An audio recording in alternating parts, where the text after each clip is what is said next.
Bienvenidos al curso de Educación Emocional en el aula infantil, curso que corresponde a la maestría en Educación Inicial. Mi nombre es Paula Chirinos Cazorla y yo los voy a guiar a través de este segundo módulo. Esta segunda unidad tiene los temas función del cerebro emocional, conciencia y regulación emocional, autocuidado y bienestar docente, autonomía emocional y autoestima, y competencia para generar emociones positivas. Empezaremos con la función del cerebro emocional. Función del cerebro emocional. El cerebro pesa aproximadamente 1,4 kg. Su superficie, es decir, la corteza cerebral o neocórtex, extendida cubriría aproximadamente 1.800 a 2.300 centímetros, es decir, más un promedio de 2 metros. A finales del siglo XIX y en la primera década del siglo XX, a la vez que se hacían algunos progresos en la comprensión de la anatomía del sistema límbico, se desarrollaron teorías sobre la fisiología de las emociones. Según Paul MacLean, la evolución ha provocado la presencia en el cerebro humano de 3 niveles: el cerebro reptiliano, el sistema límbico y la corteza cerebral o neocórtex. Esta interpretación se denomina el cerebro triuno o el cerebro trino. El tronco encefálico o cerebro reptiliano es la parte más interna y más primitiva. Regula las funciones vitales básicas, es decir, la respiración, los latidos, etc. Está carente de emociones sociales, permite interacciones rudimentarias como demostraciones de agresividad y cortejo, apareamiento y defensa territorial, vitales para la supervivencia. El sistema límbico, reconocido como cerebro emocional, es un conjunto de estructuras que funcionan coordinadamente en los procesos cognitivos entre la corteza y el sistema límbico. La amígdala es el núcleo que recibe señales de los sentidos y emite respuestas antes de que sean registrados por el neocórtex. Este circuito explica el gran poder que tienen las emociones para desbordar a la razón, lo que da lugar al secuestro emocional. La buena noticia es que existen competencias emocionales que podemos aprender y practicar para evitar estas situaciones comprometidas. Recordemos cuál fue la última vez que perdimos el control, o que explotamos, o que desbordamos. Analizando lo ocurrido nos sorprendemos muchas veces y nos preguntamos: ¿cómo ha podido decir eso? ¿Cómo ha podido hacer semejante barbaridad? ¿Qué ha podido pasar? La ciencia nos explica, nos dice que hemos sido víctimas del secuestro emocional o neuronal, que está relacionado con el sistema límbico y más concretamente con la amígdala. Corteza prefrontal o cerebro pensante o racional. Es la región cerebral que se encarga de la memoria de trabajo. Al estar emocionalmente perturbados, solemos decir que no podemos pensar bien. ¿Sí? ¿Les suena familiar? La tensión emocional prolongada puede obstaculizar las facultades intelectuales y dificultar su capacidad de aprendizaje. El lóbulo prefrontal juega un papel esencial en la regulación emocional. Una lesión puede provocar una incapacidad para la regulación emocional. El lóbulo prefrontal es lo último en madurar, más o menos madura hacia los 18 y 20 años. En ese sentido se entiende cómo los adolescentes tienen un comportamiento de inestabilidad emocional que dificulta regular sus impulsos, la predisposición a comportamientos a veces violentos. Entonces hay que tener en cuenta esta inmadurez cerebral porque nos va a permitir entender ciertos comportamientos. Neuroplasticidad. El cerebro es un órgano diseñado para cambiar en respuesta a la experiencia, específicamente en la respuesta al aprendizaje. La educación emocional cambia la mente y el comportamiento. Las intervenciones educativas pueden actuar sobre circuitos neuronales muy específicos. Los cambios se producen a lo largo de toda la vida y las principales manifestaciones están entre el nacimiento de nuevas neuronas o neurogénesis, la formación de nuevas conexiones sinápticas, sinaptogénesis, y el engrosamiento de las capas de mielina que recubren los axones de las neuronas.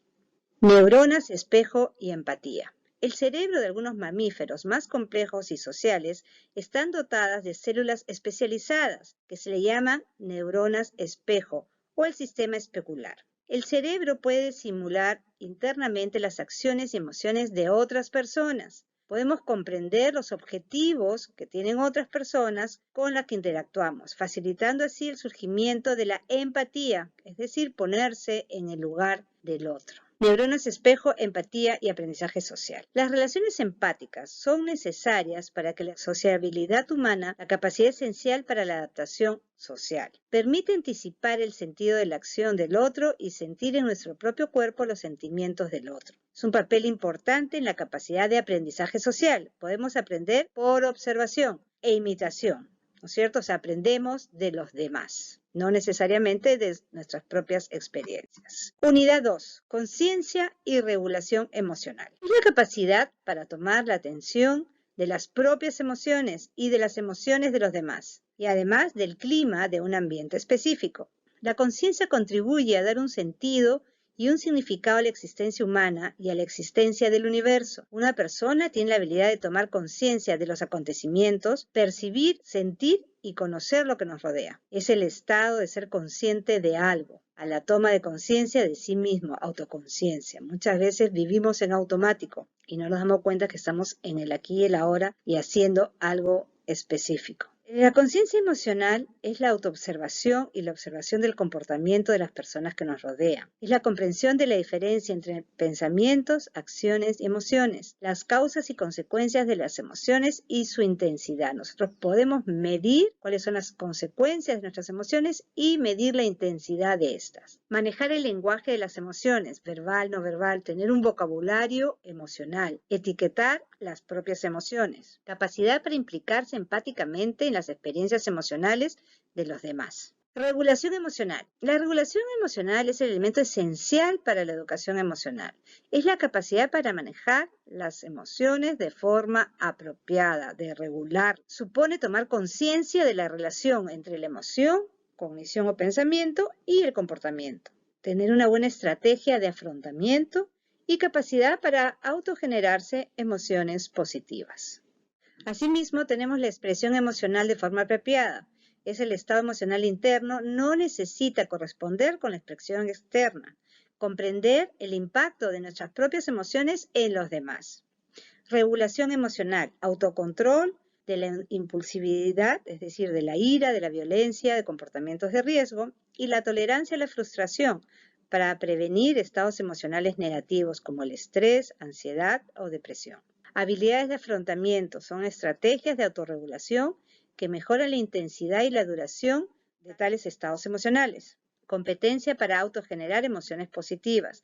Autogenerarse de forma voluntaria y consciente emociones positivas como la alegría, amor, humor, optimismo, fluir, etc. Disfrutar de la vida para una mejor calidad de vida. Estrategias para la regulación emocional. Vamos a ver algunas. Selección de la situación, que es seleccionar elementos, espacios o personas que nos son favorables y evitar las desfavorables. Evitar, por ejemplo, personas agresivas o salir de paseo a ver el bosque, a ver el mar. Modificación de la situación. Se cambia algo dentro de lo que hay. Por ejemplo, sugerir juegos en un contexto de pandemia, cantar una canción a un niño que está con miedo antes de dormir. Cambio atencional, que es distracción, focalizar la atención de un aspecto positivo de la situación. Por ejemplo, hoy día está muy frío, sin embargo, esta chompa me abriga muy bien. Estamos poniendo la atención en que tenemos esta chompa. Cambio cognitivo, se centra en la forma de valorar el evento para cambiar el significado emocional. Cambio en la percepción de las capacidades que tengo para poder enfrentar dicha situación. Esta presentación va a ser una oportunidad. Esta preocupación me activa para poder hacerlo mejor. Técnicas, otras técnicas. Tenemos la distracción, desconectar de las fuentes de tensión habituales en la vida diaria. Cada uno sabe qué prácticas les aportan más satisfacción y bienestar. Ejemplo, la lectura, algunos hobbies como la jardinería, bricolage, coleccionismo o arte, algo de danza, pintura, o viajes, rompecabezas, etc. Es una manera de distraerse. La lectura es una de las técnicas de regulación emocional más potentes. Cuando leemos algo que nos interesa, nos podemos absorber en lectura hasta desconectar de los estímulos externos, pensamientos y preocupaciones. La música también tiene un poder extraordinario. Los estímulos musicales conectan directamente con las emociones sin necesidad de palabras. A veces solamente pensar en una melodía ya puede activarnos emociones positivas. Actividad física no solamente es útil y necesaria para la salud física, sino además tiene efectos potentes en las emociones. Toda persona debería practicar algún tipo de actividad física. Adaptar una actitud positiva ante la vida es una cuestión de voluntad y aprendizaje. Consiste en observar el futuro con esperanza de que las cosas salgan razonablemente bien. El optimista, a pesar de los problemas, encuentra motivos que lo animen a vivir con entusiasmo e ilusión. Sentir el humor. Busca la vertiente cómica de la situación, vía de escape para rebajar las emociones negativas. Con humor conseguimos distanciarnos de las situaciones y verlas desde una perspectiva más positiva, reírse de sí mismo, practicar la risa, humor, etc. La sobregeneralización se produce cuando usamos palabras como todo, nada, siempre, todos, nadie. Por ejemplo, todo me sale mal siempre. Esta sobregeneralización se puede convertir a veces, hay cosas que no me salen del todo bien. En vez de decir siempre me sale todo mal, puede ser a veces no me sale bien, hoy no me salió bien. El distanciamiento temporal. Deja pasar un tiempo desde que se produce el evento, estímulo, que provoca la emoción hasta que se produce nuestra respuesta conductual. Nos convertimos en espectadores de nuestras propias situaciones. El tiempo puede oscilar entre unos minutos, entre varios días, dependiendo de la situación. Tercer tema, autocuidado y bienestar docente. Para referirnos al bienestar docente debemos conocer el concepto de burnout o desgaste profesional. Es un síndrome psicológico que envuelve al individuo en una situación de estrés crónico a causa del trabajo. Las tres dimensiones clave del desgaste profesional descritas por Marshall son agotamiento emocional, sentimiento de cinismo, que es una respuesta negativa, el de insensibilidad, y desapego por el trabajo, una sensación de ineficacia y falta de logros, o culpa como síntoma para algunos casos de desgaste. En respuesta al agotamiento profesional, la investigación científica ha puesto en manifiesto algunas competencias emocionales, por ejemplo, autonomía y apoyo social, autoeficacia o creencia en la capacidad de uno mismo para realizar bien su trabajo, contagio emocional positivo o tendencia a imitar de forma automática las expresiones emocionales de los demás, emociones positivas, mayor vinculación psicológica. Habilidades socioemocionales repercuten en su satisfacción laboral, eficacia y salud, y la educación emocional, que es una estrategia de cuidado de la salud mental de los docentes. Pautas para el bienestar del trabajo docente. Para poder estar bien, para que el docente pueda estar bien, manejar el aula, necesita inicialmente estar bien. Es como en los aviones, cuando nosotros subimos y nos dicen que si hay problemas de oxígeno en la cabina, nos van a caer unas máscaras de oxígeno. Y nos piden a los adultos ponernos las máscaras primero antes de poner una máscara al niño o una persona mayor. ¿Por qué? Porque si nosotros no estamos bien, no tenemos el suficiente oxígeno, no vamos a poder ayudar a nadie.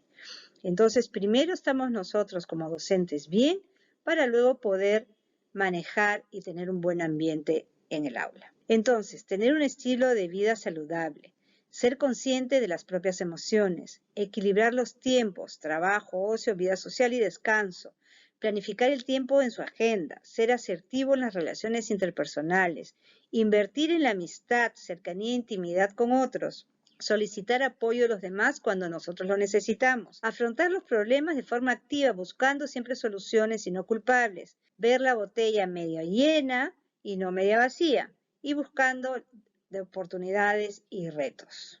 Cuarto tema, autonomía emocional y autoestima. Autonomía, gobernar las propias acciones sin depender de los demás. Los organismos autónomos se vinculan voluntariamente con otros. La autonomía se opone a la heteronomia, que significa depender de fuerzas externas. La autonomía emocional es la capacidad de sentir, pensar y tomar decisiones por sí mismo.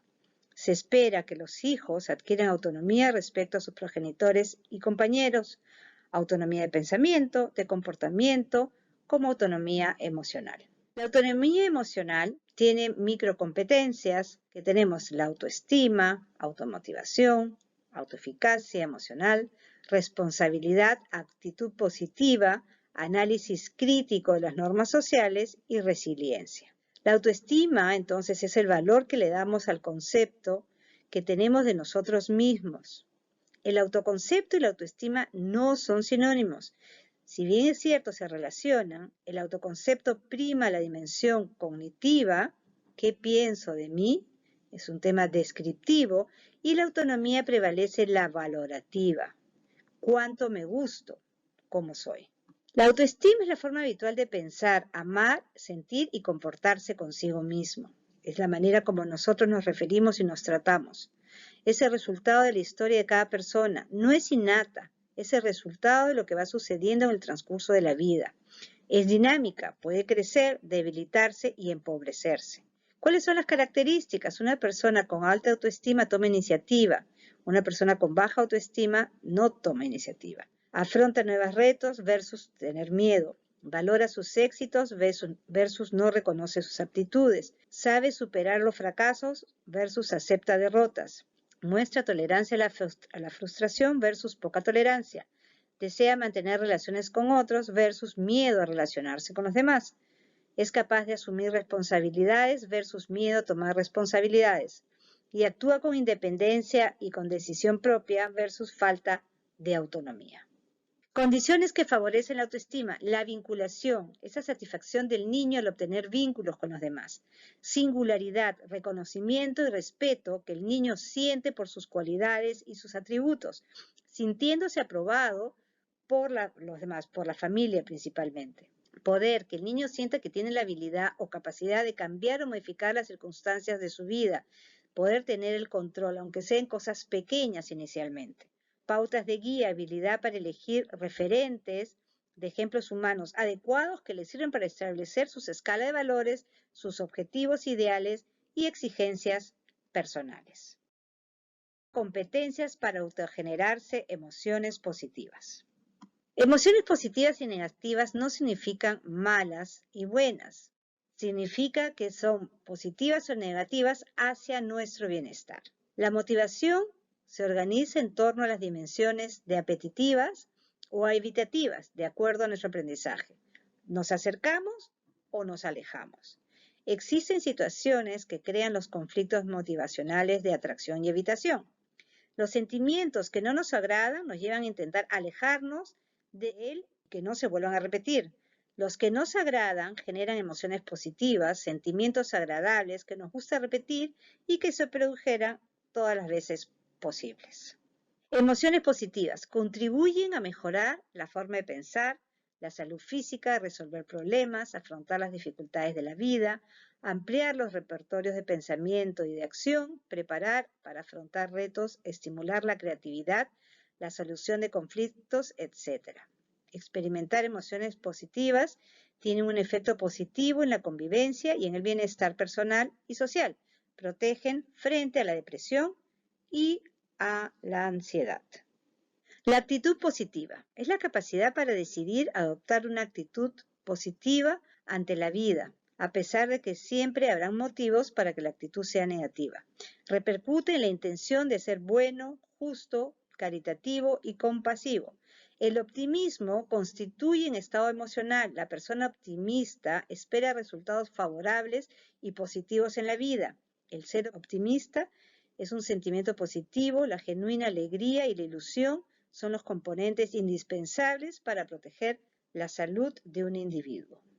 El optimismo es un promotor de salud, predictor de longevidad, envejecimiento más satisfactorio, una mejor salud física y una mayor alegría de vivir.